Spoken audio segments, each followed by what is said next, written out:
তো ভাই জামাই তো তিনটা নিয়েছি, কোনটা পছন্দ হয়? মেয়া তো বিয়া দিমু, জামাই তো তিনটো নিয়ে আইসাও। তা তুমি কি করো বাপু?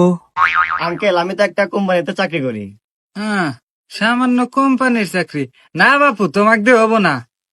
তা বাপু তুমি কি হরো? আমি তো আঙ্কেল একজন বিজনেসম্যান, আমার কোটি কোটি টাকার গাড়ি বাড়ি সবই আছে, এমনকি আমার আমেরিকাও ব্যবসা আছে। এই ঘটক সাহেব, তোমাক কি কছিলাম আমি? কি জানি কইছিলেন ভাই, আমার তো খেয়াল নাই। তোমাক কছিলাম না আমার সরকারি চাকরিওয়ালা ছেলে পছন্দ? আব্বা সরি আঙ্কেল, আমি সরকারি চাকরি করি। হ্যাঁ, কি কো বাবা, তুমি সরকারি চাকরি হরো? তোমার মতো সালি তো আমি খুঁজতেছি। তা বাবা, তুমি সরকারি কি চাকরি হরো? আব্বা আঙ্কেল, আমি সরকারি পিওনে চাকরি করি। তোমার হাতে বিয়ে ফাইনাল। হুমন্দি খুয়াই কি দেয়া। তোমরা দাও, আমি সরকারি চাকরিজীবী পেয়ে গেছি। আব্বা জামাই, আব্বা জামাই, দেন দেন। এই যে নাও তুলে দিলাম।